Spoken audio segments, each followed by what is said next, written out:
This is Matt, and this is a video on how to download CleanMyMac, the popular Mac cleaning tool. Now, the URL, the main downloads page, it's quite long right here. I've included the link just below this video in the video description, so you can just click that link and wind up right here. Now, you can currently go for a free 7-day trial, or you can instantly just buy now.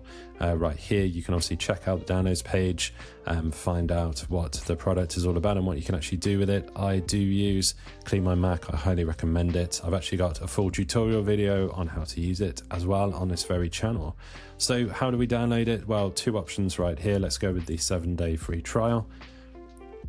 Now we can pick the plan right here.